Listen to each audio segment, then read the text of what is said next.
Welcome to today's podcast episode of The Trust Doctor, Restoring Trust and Enriching Significant Relationships. And if you are a Java lover like I am, you are going to love this interview and this guest, and you're going to love him anyway, even if you don't like coffee. But before we go any further, make sure you like, comment, share, and subscribe to today's podcast. So our guest today is the co-founder of a chain of coffees called BIGGBY. And I would like to welcome Mike McFall as our guest today. Mike, thank you so much for coming on. I spent 2 seconds talking with you before we went live, and I am so excited to have this podcast interview. So thank you. Thank you. I'm excited to be here. I love your energy. This is awesome. Thank you. And I didn't share this with you, so I set you up, but you're from Michigan. 2 of my 4 kids went to Wisconsin. So we sort of kind of are arch enemies, but until it pays my mortgage, I don't really care that much. Right. Well, and I love Wisconsin. I do. Wisconsin. All right. So Mike, tell us about who you are, right? We were talking about authors of books, and I said I always tell people, who's the author? So before we talk about coffee, which I live for, truth be told, I live for. Tell us about who you are. Well, I think, my claim to fame in the world is that I started as a minimum wage barista in our very first coffee shop. I worked for my partner, Bob Fish, at that moment in time. And, I worked in the coffee shop and I opened the store at How old were you? How old was I? I was 24. 24? What were you doing with your life? I know, right? No, it's true. And I've said a million times that, my parents, they put me through private school. They gave me every opportunity in the world. And here I was, 24 years old, rolling over mortgage payments, being a barista. And the beauty of my parents is they never said a word. They never said a word. But I would have loved to have been a fly in their bedroom. I would have loved to have heard that conversation. I'm sure they had a couple of colorful conversations, but I think that I fell in love with the business, frankly. And seriously, Mike? All kidding aside, you're pouring people's coffee, and people, Americans in particular, we like our coffee how we like our coffee, right? How do you fall in love with 1 sugar, 2 sugars, skim milk, latte? How does that happen? Well, I would say to you that if you walked into my store, you and I, after about 3 visits, will be best friends. And so when you're in a coffee shop and you're working, you get to engage people in a way that sends them out into the world in a better mood, excited. Give them some positive energy about their day. And so I used to say we were in the business of making people happy. Somebody walks in the morning, it's such a beautiful opportunity to be that first engagement for them in a day, mm-hmm. right? Mm-hmm. And then you get to make their cup of coffee perfect that they love, and that makes them happy too. But so I just love the interaction, and I never really understood the concept of hospitality growing up. It just wasn't part of my world, right? Wait, stop right there. I can already feel your energy, and I know you might have done some research on me, but I talk about relationships and trust. That's what business is all about. You reek of relationships and people. You're going to tell me it started as an adult? Come on. Well, no, I think I always had it. I always did it, but I never understood that it was a thing. I just thought it was being a nice person and, and being friends with people and so on. But when I realized that I loved taking care of people, when I loved being hospitable, when I loved that they would go out into the world and they would talk about the amazing experience they had at the coffee shop, like that to me drove me. It was something that I thrived on. And that's how I fell in love with the business. And again, I didn't know that until I actually was in it doing it. So I so get that. And I'll share a little personal story with you. So when my husband and I'm a people person, like You don't say. So I'm going to take you up on that cup of coffee, by the way. Like my husband and I would go out to dinner, let's say with just one couple, right? And so we pretty much are together the whole night. For the most part, having dinner, right? Having drinks. And then we'll go home and I will say to my husband, did you know, blah, blah, this, that, their kids are having a hard time. Husband's worried about his job. And he goes, how did you find that? What are you talking about? Did you have this conversation before dinner? I said, no. He goes, we were together the whole night. I said, oh no, we went to the bathroom together. And so when you go to, you don't know this, Mike, everything for women happens in the bathroom. So when you're putting when you're fixing your face, even in the stalls, like we're talking to each other. So we go to the bathroom. It takes 15 minutes because we're talking to each other. And it's the whole relationship. It's the connecting that you're talking about. So in the morning, someone comes in, you don't know how their night was. You don't know how their day was. But if you can be the first person that gives them a smile with a cup of coffee, I so get that. Yeah. Right? You can get how that, and then you have a raving fan. It's more fulfilling than any other part of the business. So do you look at the P&L and numbers, or you have somebody else that does that? Well, I mean, I know our numbers. But I just finished up my second book, and a whole big section of my book is about that. Grind? No, the Grind was my first book. I've got a second book coming out this coming spring. Oh, okay. So we'll talk about that one too. Okay. And that, I have a whole section in there about managers of businesses should, leave the financial analysis to somebody else. And what managers of business need to focus on is the people, the relationships, the development of people within the organization, and so on. Now, you have to be versed in the financials, of course. You gotta be able to at least understand them. And so, I've never.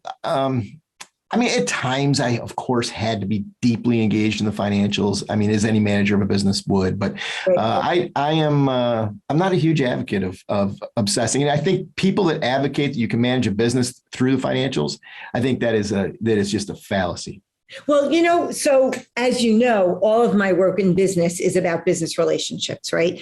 And I once said to a CEO, he was asking me what I did. And I said, well, 50% is the business, the product, the service, and the other 50% is the people. Mm-hmm. And he said, Dr. Patty, and can I correct you? I said, of course you can. You're the CEO. You're the boss. He goes, 20% is the business. He said, 80% is the people. And I think corporate has really messed things up when they're so driven by quarterly earnings. And that, the numbers aren't what they're supposed to be for that short-sighted quarter, for a quarter. Yeah. So let's cut 20% of every division or whatever. And then you wonder why. Now I'm going to speak your language. So let's talk about this. As you talk about in your book, Grind, then you wonder why there's not consistency in performance. People don't think you're genuine or authentic. And much more importantly, like the title of this podcast, nobody trusts anybody. Well, how can you trust your leadership when every time the numbers go below whatever the magic number the CFO or the analyst came up with for that quarter, when it's missed for whatever reason, maybe a black swan like war, I don't know, and your job is in jeopardy. So help us with that, like as an entrepreneur. Yeah, just a little question there. So I had a moment, I would guess it was 10 years ago. Thank you, by the way, for following that. I was going all off on little tangents there. Oh, no. So what happened to me was I, for many years, let's call it the first 15 years of managing the business, I had this notion that there was me as a manager of a business, and then there was me as a person, and that they were two different people. Right. And I lived that way. And I felt like this person had to be different than the person I wanted to be as a human being. And then I had this epiphany, and I'll never forget the moment when it happened. I remember where I was sitting and I had it, and I was with my management team, and I realized that the people in that room were going to be some of my primary relationships of my life. Right, but tell us what happened. Like, tell us exactly what happened. I want to hear the whole epiphany. Okay, so what happened? So what happened was, I always had this conflict in my soul that as the entrepreneur, I am supposed to build a business, and then I am supposed to have some moment when I decide that I'm going to sell the business, and then I get to, ride off in my gold-plated Bentley, and I leave everybody behind. So you have an exit. You start with an exit plan. The exit plan is get rich, sell and get rich. That's the exit plan, and that's the exit plan. And I get sick to my stomach when I hear of young, aspiring entrepreneurs talking that way. I get sick to my stomach because what I realized is in that moment of selling and leaving it behind and leaving everyone, the team, everyone that I'd worked with for 15 years behind, that they weren't going to be taken care of. And when I realized that didn't have to be my outcome, and that I wanted those relationships, a gentleman in particular, Tony DiPietro, right? I mean, I used to work for him prior to BIGGBY. And then when BIGGBY started becoming successful, I hired him to come in as a manager. And I've known this guy forever. I love him to death, right? Now you're using the word manager. It's your leadership team, right? Yeah. Okay. Yeah. It's the leadership team. And so, but when I finally looked at him and I realized that what was important to me was that Tony DiPietro was going to be one of my primary relationships of my lifetime, and I was going to treat him as such, as a manager of the business, it changed my entire perspective. And people don't understand the mentality. Like, could we sell the business today? And could I would have enough money to do whatever I wanted. Buy me a cup of coffee. I buy you a cup of coffee. But what's important to me is what's the story and outcome for the people I care about? Is the story and outcome for Tony DiPietro going to be that, he worked hard for 25 years. He was loyal. He did everything. The guy's an amazing person. He's an amazing employee and so on. And then I walked away, and he left, sitting in the middle of a shitstorm. Right. Okay. So Mike, let me ask a question. I love this. That's not a good outcome for him. And that hurts me personally. Yes. Well, because it goes against your core values, right? Correct. That's why you get sick to your stomach. I love this. Okay. So let's stay with Tony for a moment. So when you had that realization, I'm sure there was something was there a specific thing that sparked that in you? Yeah. I was considering a sale. I was considering with the team there, and you saw them all go. No, they didn't know I was considering a sale. It was something that I was working on independently of my team. I was working with a potential buyer, and they didn't know I was in the middle of that. Okay, so it's a whole facade. You're talking as if we're going to be here forever, and you know that your Bentley's waiting outside. Correct. And when I started to think through what's this going to be like for them, for people that I deeply cared about. And that was when I admitted that I deeply cared about them. And that was the transition. Well, hang on. Let me throw you a life raft here. I think you did always care about them when you were separating the personal person from the professional person, right? But we can't do that. But tell me if you can do this, because I think it will be great for the listeners to hear. So in that moment, at that meeting, right? And I would imagine a lot of entrepreneurs have those moments. A decision needs to be made. What decision, and how did you make it differently at that moment, knowing that I may cash out and Tony's going to be looking for a job, even though I love him and I love his family, but hey, business is business, right? That's the expression. So what was a decision that you made differently? You made A and you could have made B. Yeah, it's very simple. I was responsible as a leader of the organization to make sure that the outcome and the story for everybody else in the organization worked out well for them too, and not just for myself. Okay, so what was the decision? We didn't sell. Oh, on that level. Yeah. Wow. Yeah, we didn't sell. And we have gone through a number of, sort of analysis of bringing in outside equity into the company. It's something that my partner and I I mean, probably should do, right? Like just from a practical standpoint, we probably should. We're not going to. We're not going to anytime soon. And to us, securing our future financially is less important than making sure that we are building the organization that we're proud of and that our people are proud of. So when you say should, it sounds to me like if you looked at your company from a strict business model, you want the cash, you want all that stuff. So you should, from a cash flow perspective, bring in equity, bring in partners. But from the whole person perspective, for lack, it sounds so dumb the way I'm saying it, I'm sure there's a better word. The price that you pay for that cash is you dilute your influence. And they're not going to care about Tony the way you care about Tony, unless Tony can deliver the bottom line. Yeah. And and you got to go into that transaction knowing that. And if you think it's going to be anything different than that, then you're silly. Right? Dream on. Yeah. We became real clear about that. And, this is the premise of my next book, which is, as an entrepreneur, you build a company to a certain point. And then conventional wisdom is that you have a liquidity event and you step out for a couple of reasons. One, you want to secure your own personal financial future. But two, you believe you need that professional management team that, let's say, a private equity firm brings into your world to help you become a more sophisticated organization and then continue to excel and grow. And you mean bring in the barracudas, but go ahead.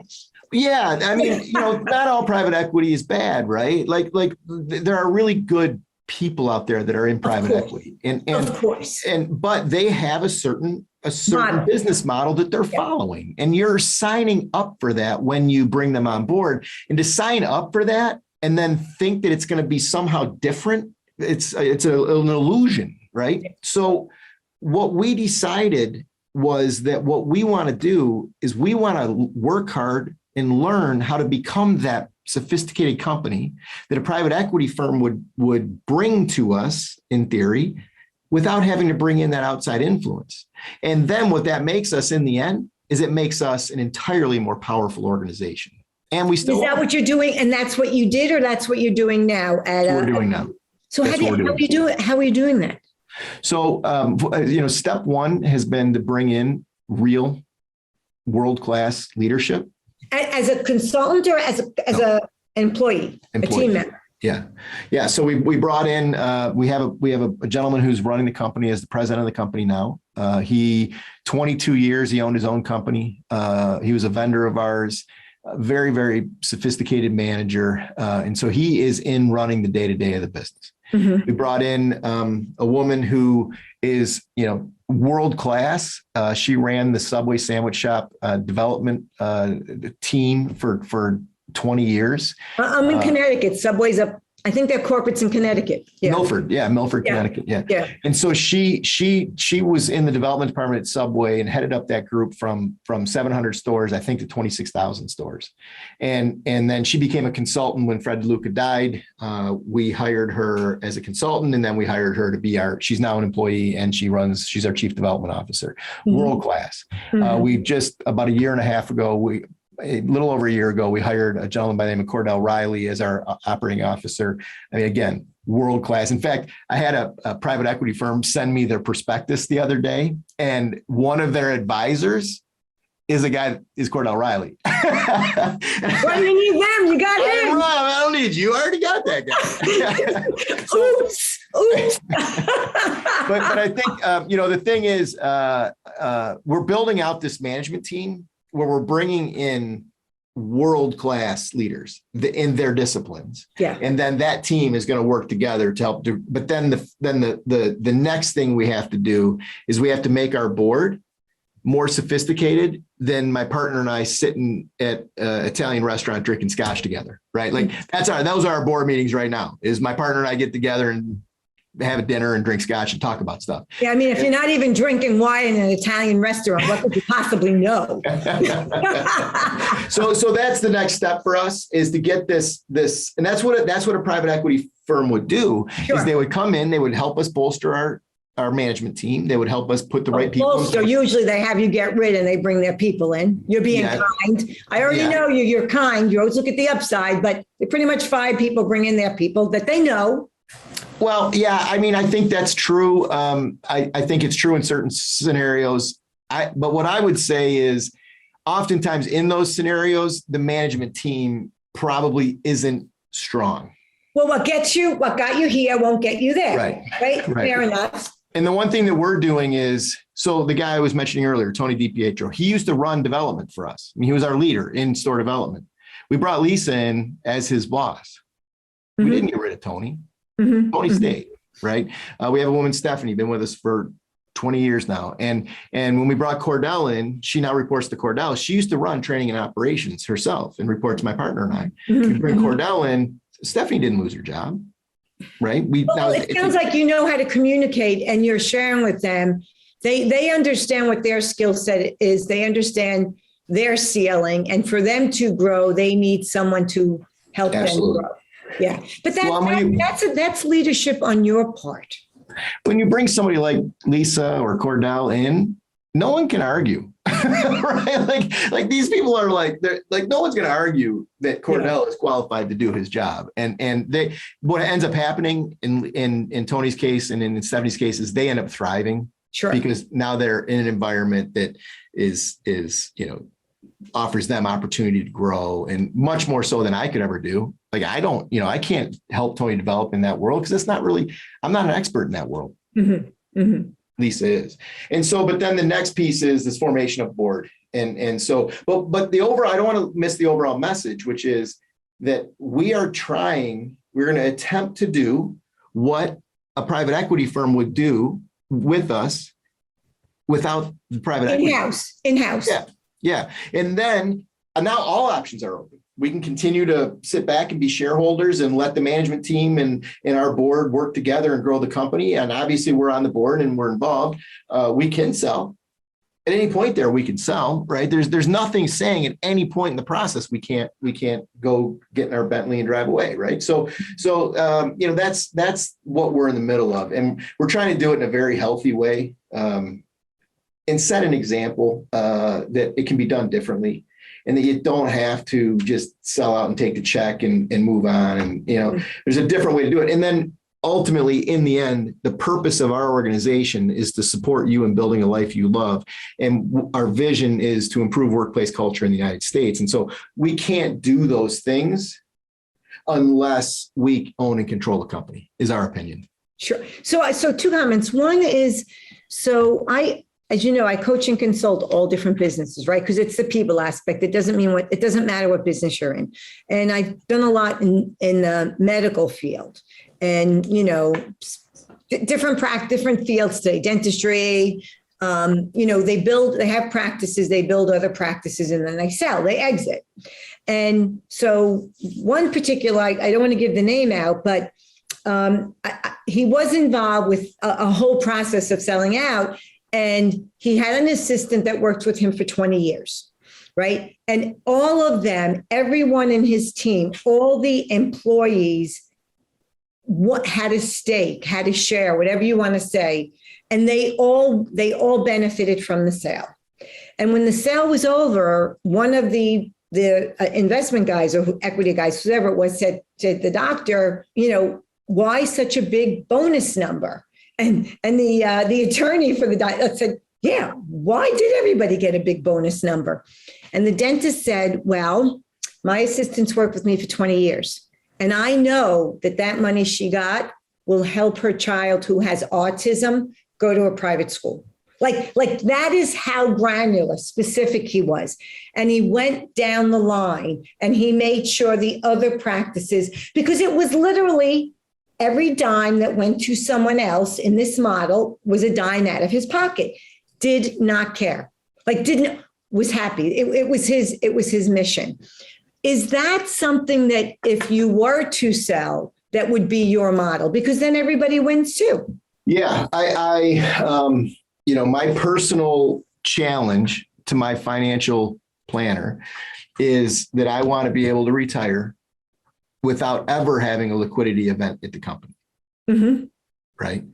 And that means that I can take the value of that and do whatever I want with it.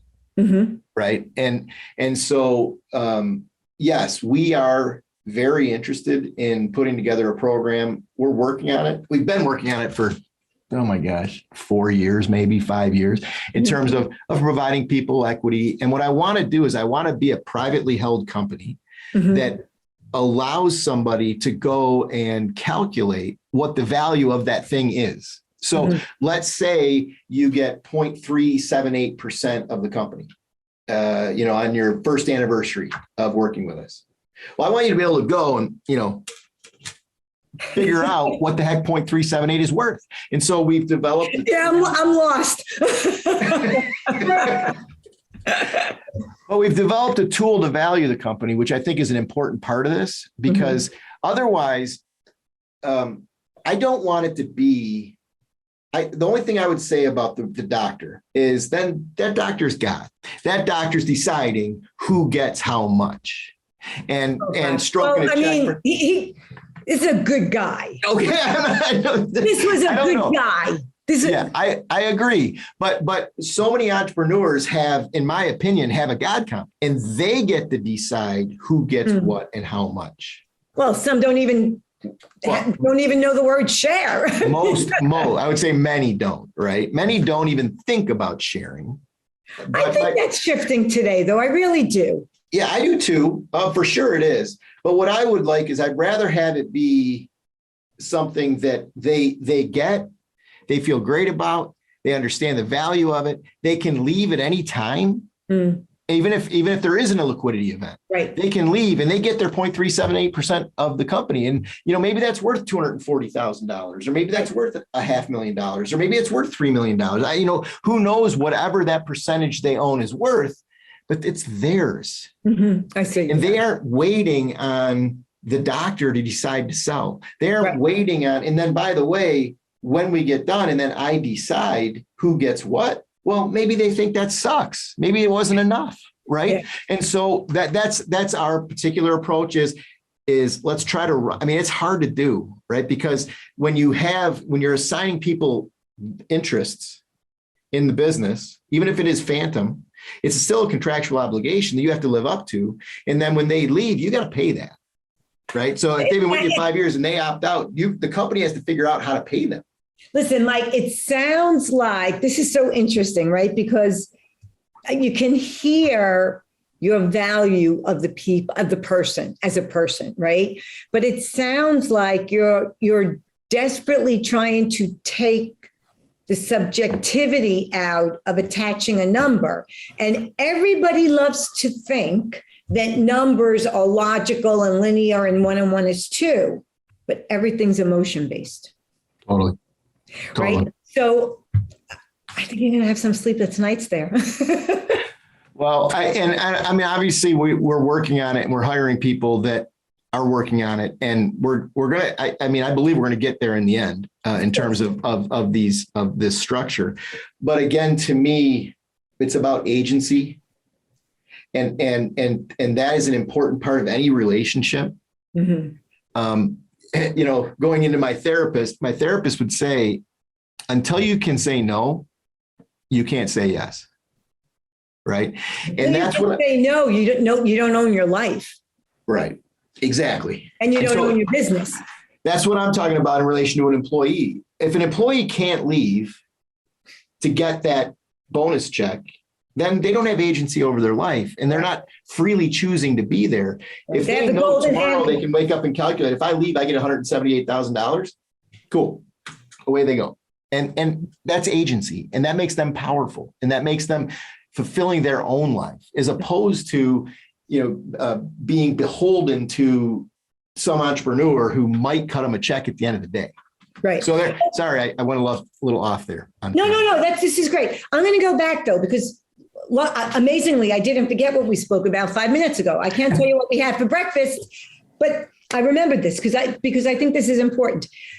So you said early on about bringing people in or going out and getting the knowledge that you don't have. Okay. Absolutely.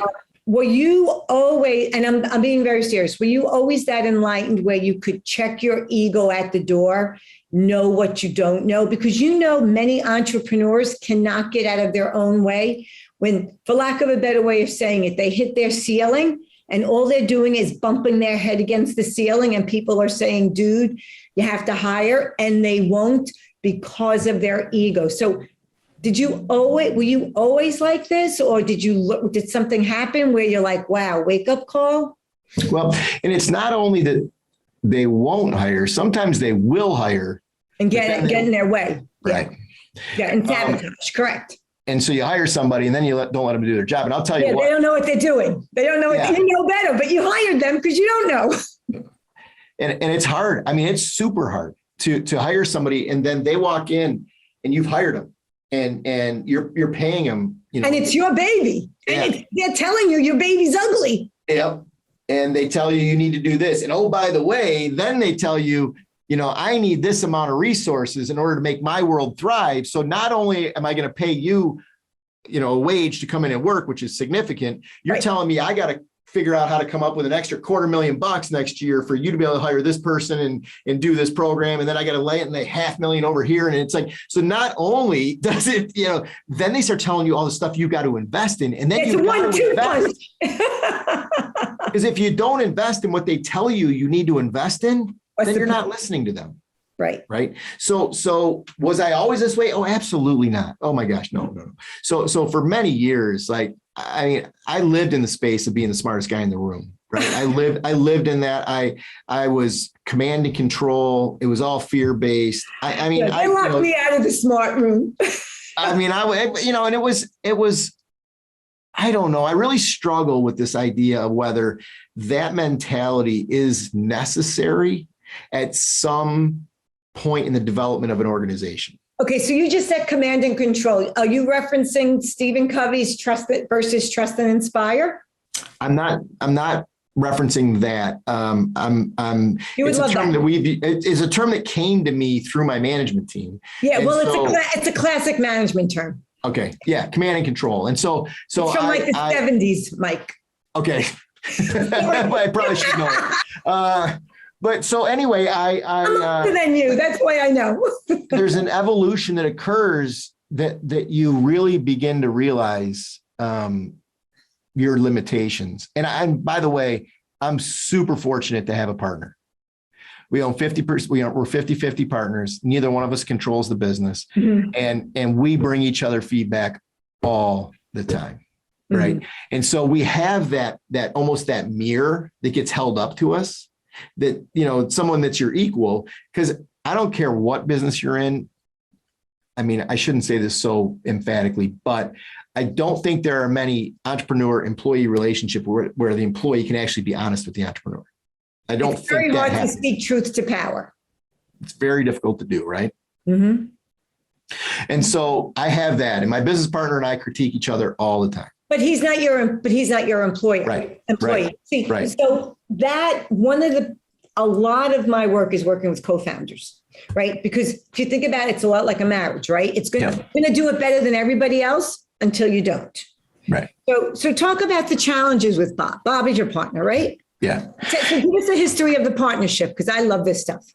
Well, I worked for him, right? Okay, this is the man that hired you when you were 24. Yeah. And then we agreed to set an organization up that we would be equal partners in. It was him, it was his wife at the time, and myself, 33% each. Okay, so wait a minute. So you're a kid, right? Yeah. So how did he know you? How did he pick out you? Did you go to him? Did he go to you? Mystery of the world? He sat down to interview me for a job as a manager in the business. And I was like on my way back to graduate school. I had this amazing position at Michigan State University on a research project. I was going to be able to handpick my graduate school. I was all set up, and that's what I was doing. And then I started working at BIGGBY, and then I fell in love with the job. Frankly, I fell in love with being a barista. And then he came to me and said, "Hey, I'd be interested in talking to you about becoming a manager." And then I was like, yeah, but I'm not really interested. I've got this other thing. And then that led to, well, what if we set up an entity that you could be an equal partner in, and that we would use that entity to grow the brand and grow the business. I mean, half crazy on his part, right?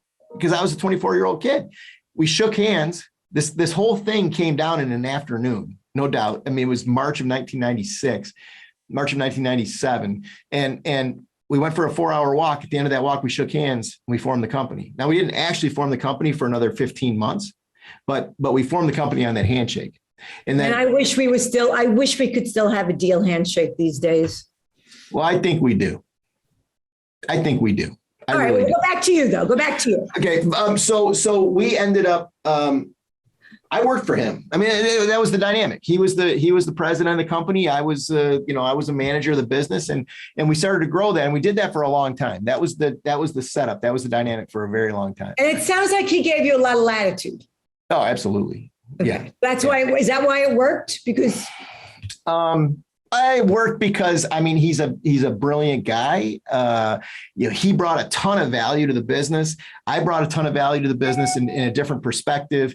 And it just, and we just had a high degree of respect for each other, frankly, I think is why those are the best partnerships, the respect, the trust, and then the different skill sets, right? Because that's the mistake people do, is they hire or they have a co-founder that matches their skill set. That's a prescription for a disaster. What's the point? Yeah. Yeah. And so, but then, we were, I don't know, it was probably 2010 where I was president, he was CEO. And I started to talk to him about how and it was all ego based. And I was upfront about that, right? It was ego based for me because I didn't work for Bob. The dynamic was we were partners and we did everything as partners. And so I didn't answer to Bob. I had my area of the business I ran. He had his area of the business that he ran. We used to call ourselves vice presidents of our areas reporting to each other, that's hysterical. That's how we looked at the business. And so, but in the end, I said, I just struggled with, my ego was really struggling with this concept of working for him. And the world perceived that I worked for him. And so I just laid it out for him. And I said, I'm really struggling with this. Right. And I know it's ego based, but when people come to me and say things to me like, boy, it must be so amazing to have a boss like Bob. It must be, you must be so honored to work for such a good guy, that kind of stuff. It just was really hard for me because we were equal partners. Remember, we owned 50% each. So we were equal. But Mike, I'm going to push back on you here. I'm going to speak truth to power now to you. Okay. But he started the company. It was his company. Of course you worked for him. So what's the disconnect? Well, the disconnect is it was 16 years later. Okay. So it was 16 years of that dynamic. Secondly, he didn't start the company that we all worked for and all made our paychecks out of. We started that together. Got it. As equal partners. So he did start the very first coffee shop. Right. That was what he started. And so now it was a long conversation. It was a 2-year conversation, 2.5-year conversation about what this dynamic meant. How would we resolve it? What we talked about, maybe he becomes a different role and I become the CEO, or maybe, and back and forth. And so the key points here are, one, I was incredibly patient in the conversation. 2, Bob was incredibly respectful of me and my need, in that ego-based need. Mm-hmm. And we talked about that's what it was. Mm-hmm. And then 3, we always understood that the biggest issue for our organization thriving was if he and I had conflict. And so we always approach things from the perspective of, we just have to make sure we don't get in a fight. Right? Like that's number one, right? Because if we get in a fight, the value of this thing goes sideways. Everybody that's involved, it goes sideways. So that's how we went through that. And then we just settled on co-CEOs, and we did it. And we didn't have some grand announcement. We changed our business cards. We moved on. And you changed the contract, I assume. No, the contract didn't have to change because we were both managers and members of the LLC. We didn't have appointed officers. But it does speak to how important labels are and titles are. So, well, it's interesting. Struck by when he first offered this to you, it was a 4-hour walk, a handshake deal. 16 years later, it's 2 years. He's patient. It sounds like you both really at the core of the relationship, there was trust. Yeah. Oh, absolutely. I mean, no doubt about it. And you know, we've been through so much together. I mean, we've been at it 26 years now, right? So, as partners, as equal partners. Was there ever a time when you thought, nah, game over, time to move on? Not yet. How about him? No. That's amazing. So what do you feel, what differentiates you guys from the crowd? I think we understand the power of commitment, the power of time, the power of, like, we are building something amazing. And it's going to take a long time to build something amazing. And I think both of us realize that if we kick out of this thing and go do something else, it's not going to be as powerful. This is a powerful thing we've built, and we love it. And so I think that's if I can tell you a quick story about the partnership. Sure. So what's that Dale Carnegie program where they win friends and influence people? Is that where they give you the 50 cards or 70 cards that all have sort of like traits on them. Yeah. And then you burn through them really quick, right? And so you go through and then you end up with your 2 cards, whatever it is, 6 minutes later. So we start with 70 cards. My business partner's across the room, right? I mean, we're 20 feet apart from each other. How long ago did this happen? This is about a decade ago. Okay. Maybe a little more. So then we're going around the room and it comes to him first. And he pulls up his first card. It's legacy. And he pulls up his second card and it's loyalty. Those were my 2 cards. There is no way. That is exactly the story you just told. Yeah. We're building a legacy, and we know that the best way for us to build a legacy is working together in this company together. I'll tell you what I was, when I asked what differentiated the 2 of you, it sounds like you are both lockstep in alignment with the vision of the company. That hasn't changed. And it feels like, and I could be wrong, so correct me if I am, it feels like for both of you, to bring it full circle to how we started, you said it's so much a part of your identity in a healthy way. Like it's almost as if a part of your soul would be taken if you weren't at the company, and the same for him. That's powerful. That will get you through any storm. Yeah. Yeah.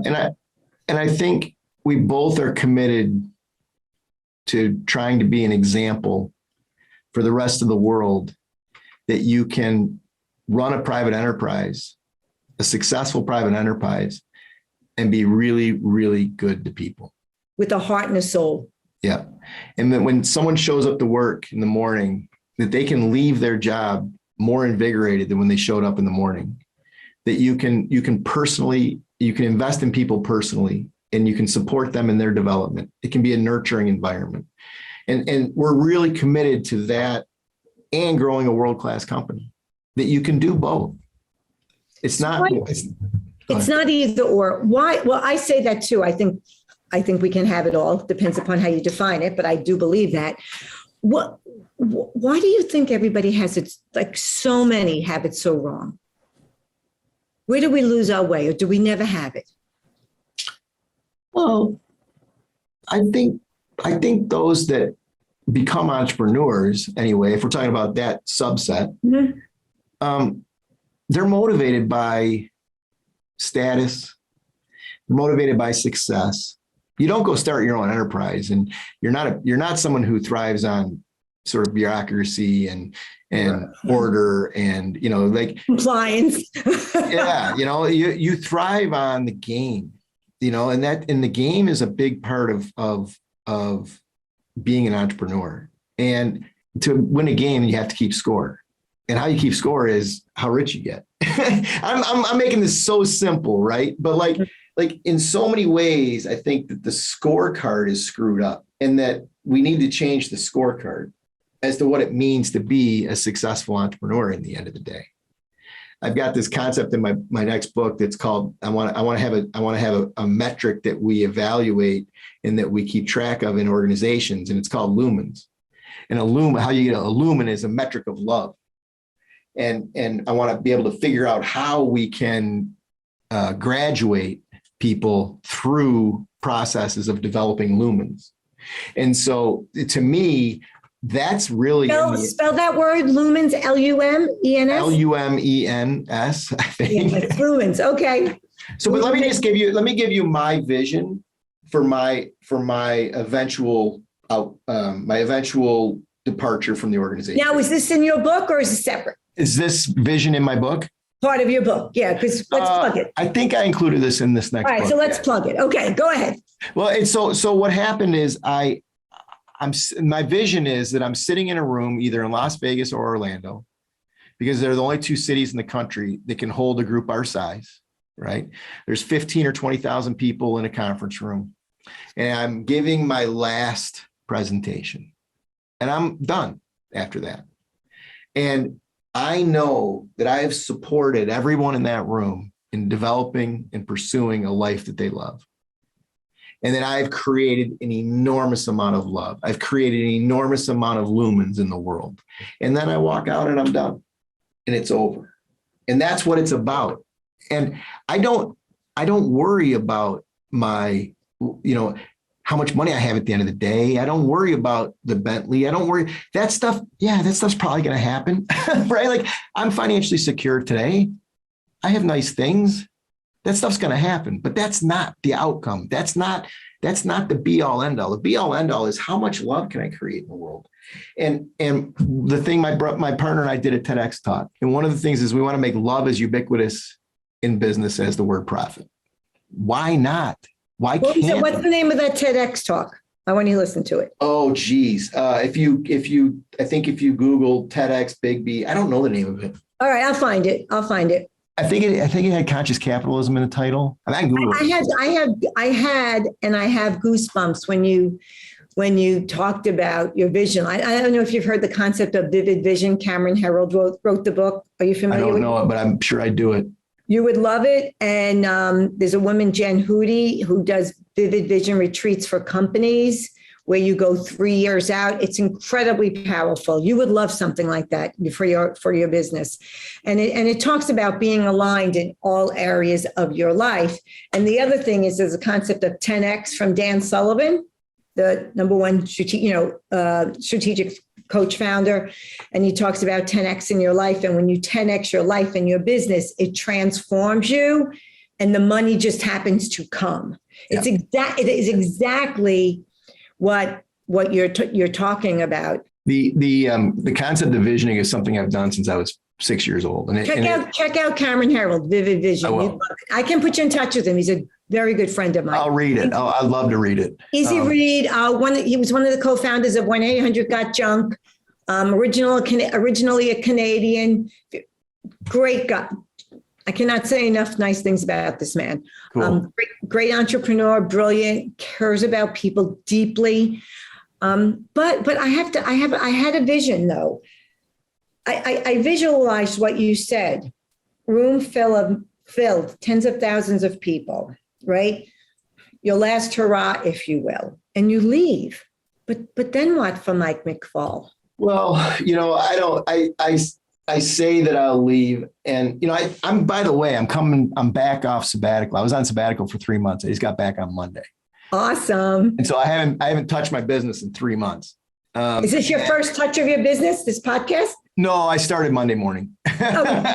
I came back to work Monday morning, but that was a really interesting moment for me because I kind of got to feel like what it would be like if I sold. And, frankly, because you truly did the sabbatical, no emails, no nothing. Awesome. And I got to feel that way. And I didn't necessarily like it. I felt an emptiness that's why I asked that when you said what you said, I just felt he's walking into a black hole now. Where's he going? Yeah. Yeah. Yeah. And so I don't know that is but what the feeling the vision. So what I believe is that when a vision becomes powerful is when you emotionally connect to that possible eventuality in the future. That's when I think visioning becomes really powerful, right? And so what I'm trying to emotionally connect with is this concept of creating an organization, a company that is creating love in the world. That's the emotional piece to me. And that, yeah, of course, we all need to make livings and we all need to retire and we all want to have boats and toys and whatever. But really, in the end, what it's about the relationships. It's about the trust. It's about the love we're creating. And that, to me, is what I want to be an example for in the world. I think you are. I mean, I say all the time, all success is based upon the ability to create, nurture, sustain healthy relationships. So do we have some time? Can we talk a little bit about grind? Yeah. Because when I look at you and getting to know you, I would never associate the word grind with you.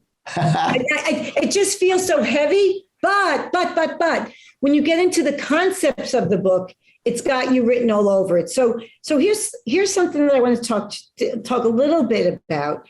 You talked about healthy customer relationships, right? You talked about authenticity and consistency. And so here's the connection for my listeners in particular. You talked about, I love this. And it goes with love. It's all consistent with what you've described, romancing your customer. But the romance part that I love, Mike, is during the best of romances, sometimes you really hate the person. Like they suck because you need to, and then you have to work it through. So, did you like the new product? Did you not like? But you have to be able to keep the relationship, right? And so how does trust fit into that? Well, I mean, I think as an entrepreneur, and see, the thing I really appreciate you highlighting that grind and a book on entrepreneurship doesn't really fit with who I am today. And it kind of doesn't. And I agree. Because I know you so well now after 50 minutes, right? The nerve of me. But I think but just real quickly, my book is it's a series, and it's book 1, book 2, book 3. And it takes you from the minute you commit to a concept through to your first day of cash flow, which is the grind. That's grind. That's a grind. That's a grind. And then book 2 is from that stage where you're your first day of cash flow and you're bootstrapping still. And then I'm calling it through to sustainability, which is you as the entrepreneur could get run over by a bus and the organization would continue to thrive. Okay, so that's book 2. And then book 3 is from legitimacy. From sustainability to legacy. Now, I haven't written book 3 yet. I've written book 2. Book 2 will come out in May.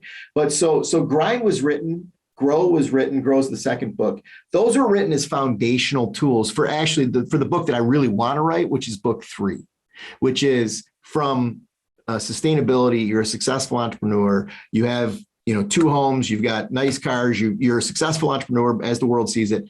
Now what? And that's the legacy piece. And that's the book I've always wanted to write, but I wanted to write the first 2 to build a foundation. So when I write book 3, I have the credibility that I've actually gone through all of these stages to get to where I am now. Well, so I had to tell you these stories to get to this story, but I have to share something with you, Mike. I don't think you're going to be able to write legacy yet because you're not there. Right. I think you need more time, but I would love to have you come back on in the spring when your book comes out, if you'd like. Sure. Love to. And we can really talk about it, because it's talking about love. Like what's not to love about love? I mean, right. It's so Captain, as my kids would say, it's so Captain Obvious, Mom. Right. You're right. And you the question you started with though was what is it in terms of how does it relate to trust with your customers? And, I think that the key to being an entrepreneur, and a lot about what I teach in my class here, is that you don't know what your product, you don't know why the consumer necessarily is going to buy your product. You think you're creating a product as an entrepreneur and you're landing it in the marketplace, and you think the marketplace is going to accept it how you're presenting it to them. Rarely is that the case. Mm-hmm. The consumer identifies with your product in a different way. So what's absolutely critical is that you build a relationship with your consumer where you're actually listening to them and understanding them and allowing them to communicate with you about why they're using your products. And the only way you get that done is through building trust and building a relationship with them, communicating with them in such a way that they can bring you that feedback so that you can make your product what they want. It's iterative. I think it because many times we give people what we think they want, and that's exactly. It's what they really want. All right, so I have to go a little bit further with this because you're certainly speaking my language here. So core, in order to have trust, right, you have to have empathy, right? The only way to create empathy out of all the soft skills, all the emotional intelligence, everything about the coaching and consulting I do with business people is active listening and listening for curiosity. And what active listening does is it allows you to create, this is so simple, but not easy. It allows you to create a connection, and connection is the prerequisite for empathy. And if they know you care, nobody cares about what is it? Nobody cares how much you know until they know how much you care. I think that was Teddy Roosevelt, right? So I'm not going to trust you if I don't think you care about me. And guess what? I'm not going to tell you the truth either if I don't think you care about me. But if I think you do care, I will make myself vulnerable and say, Mike, this is not really a good idea. Yeah. Because I know you're not going to chop my head off. But if I think you're going to chop my head off, screw you, Mike. Spent thousands of dollars on that product. My girlfriend's already told me it sucks, but whatever. It doesn't matter. Well, you know, I think that I did I don't know what magazine it was. I think it was QSR, one of the industry restaurant industry magazines. They do a piece where it's CEO to CEO. So the CEOs give advice to other CEOs, and then there's short little interviews. And they said, what is if you have one word for other CEOs out there as a word of advice, what would it be? And I said, shut up. I was going to say, listen. Shut up. I think it's listen. Yeah. You got to shut up to be able to listen, right? And then when people are talking, you have to continue to inquire, not respond. And that moment, if you can figure out how to not respond and continue to inquire, that's when magic starts to happen, in my opinion, right? And so to me, and then that leads to a real conversation that leads to building trust, which leads to authenticity, right? It's listening with curiosity. Yeah. Right. And you're right, though, because even if we don't say anything, what I'll coach people and I'll say, when they're like, I want to hear more, but I don't know what to say. I say, just say, help me understand that. But not help me understand that, because that sounds like help me understand that. And you can do that in parenting. You can do that in any relationship. Help me understand. Wouldn't the world be a much better place? Wouldn't the country be a much better place if we could say, help me understand that perspective? Correct. And another way to do it, and we use in our management team, is just keep asking why. Over and over and over. You have to have the right tone. Yeah, of course. Because I've heard that so many times before. And like by the fifth why, I'm like, all right, enough already with the why. Like, can you come up with another one? Yeah. And curiosity. It's the curiosity. It's trying to get to the root of whatever is coming at you by asking why. So, but I think, listening, and number one, well, first you got to shut up, but then B, that leads to hopefully listening. And then that leads to relationship, right? And trust. And that, to me, it's the number one factor. It's the number one thing that gets in the way of strong leaders, strong entrepreneurs, is if they can't control themselves to not talk and then to listen. And I have to ask a question. And this is a little bit off on a tangent, and we can wrap up soon, but how do you know how that infiltrates into your hiring process? Right? Some people, it's hard to listen to. Some people are crazy. So how does that infiltrate, right? We're not in Pollyanna life here. Yeah, I mean, So I guess I don't know is the question about like the actual like being in an interview or no, but do you have some kind of process, something in place that people look for? Well, one of the greatest, now I'm going way back here to when I used to hire baristas in the store, but one of the greatest things that we used to do would be to ask somebody, make conversation with me for 1 minute. And then you just don't say anything. Mm-hmm. And there are certain people that can step right into that void and they say, Mm-hmm. yeah, I noticed you've got a pink shirt on. Are you a golfer? It looks like a golf shirt. Do you golf? No, I don't golf. Oh, well, anyway, I like your shirt. And then you just, there's certain people that can just flow with that. Right. And then there's people that you ask them, hey, make conversation with me for a minute. And it is unbelievable that they can't say like words. It's impossible for words to come out of their mouth. And so that was a sort of a tactic that we would use to. Well, that's important to be clear. That's important for that specific role. Correct. Right. Other roles, you don't need to be such a conversationalist. Correct. Oh, absolutely. Like a barista in a coffee shop, you want somebody that can make conversation. Yeah. And I think the thing that I've been spending a lot of time talking and writing about, the great resignation, I think we're calling it, and what the heck's going on and what should we do about it? And, I think it's backwards how we're looking at it. And I think it starts with management and the organization. And are you creating an organization as the manager of the business that people want to be a part of? Mm-hmm. Are you willing to make investments in people before they're loyal to you?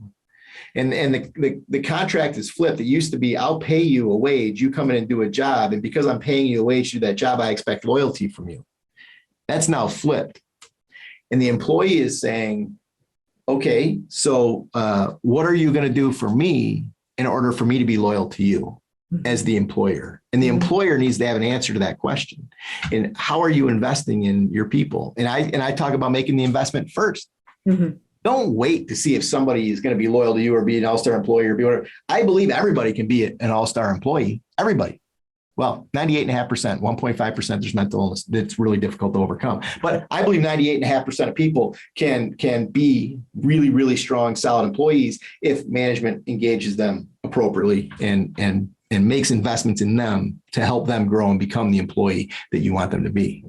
So it's a role reversal. I think what you're saying is 1,000% correct. And I think a lot of positive came out of COVID from the perspective of there's a lot of paradigm shifts going on, right? Like, if I go into my office, if I commute an hour, working women have been begging to work from home since we went into the workforce, like begging to work from home, right? And so, but some people, to me, for a while it was, well, we're going to lose productivity. Well, guess what? The metrics prove differently. And then it was, collaboration. You think there's that much collaboration going on? You're kidding yourself. Mentorship, sponsorship. Yeah, maybe a little bit, not as much as you think. More still goes on in the golf course and traditional work. And now they say, well, it's culture. And I tell people every time you hear the word culture, just think about the word control, right?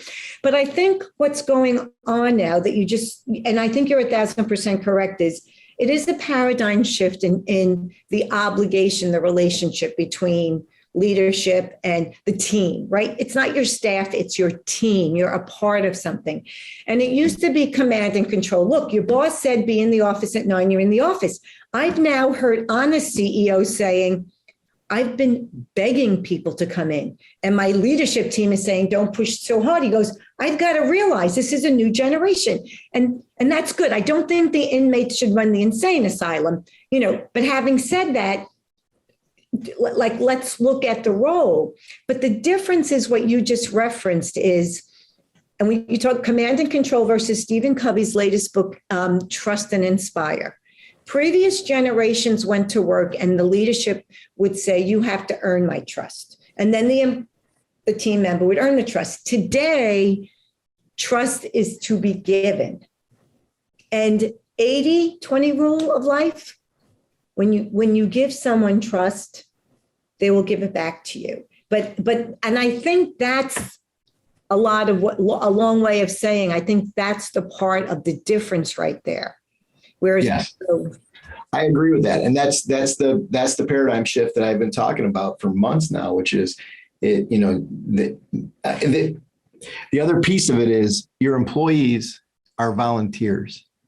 And until you understand that, until you're willing to do what you need to do as a leader to make somebody value working for you and wanting to show up, they're volunteers. They can move on today and go get another job that pays them the same with the same responsibilities. They can do it this afternoon. And so that's a mindset shift, though. Yeah. That the quite frankly, the older generation still doesn't get that. Right.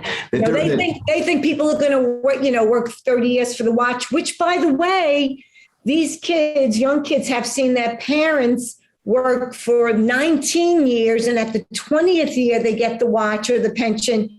They'll let go. Right. They watch that and they're like, no. We're not playing that game, right? Yeah. Yeah. And so it's now become, you have to earn their trust. And it always should be that. It always should have been that way. I think actually great leaders in the past did that. Of course.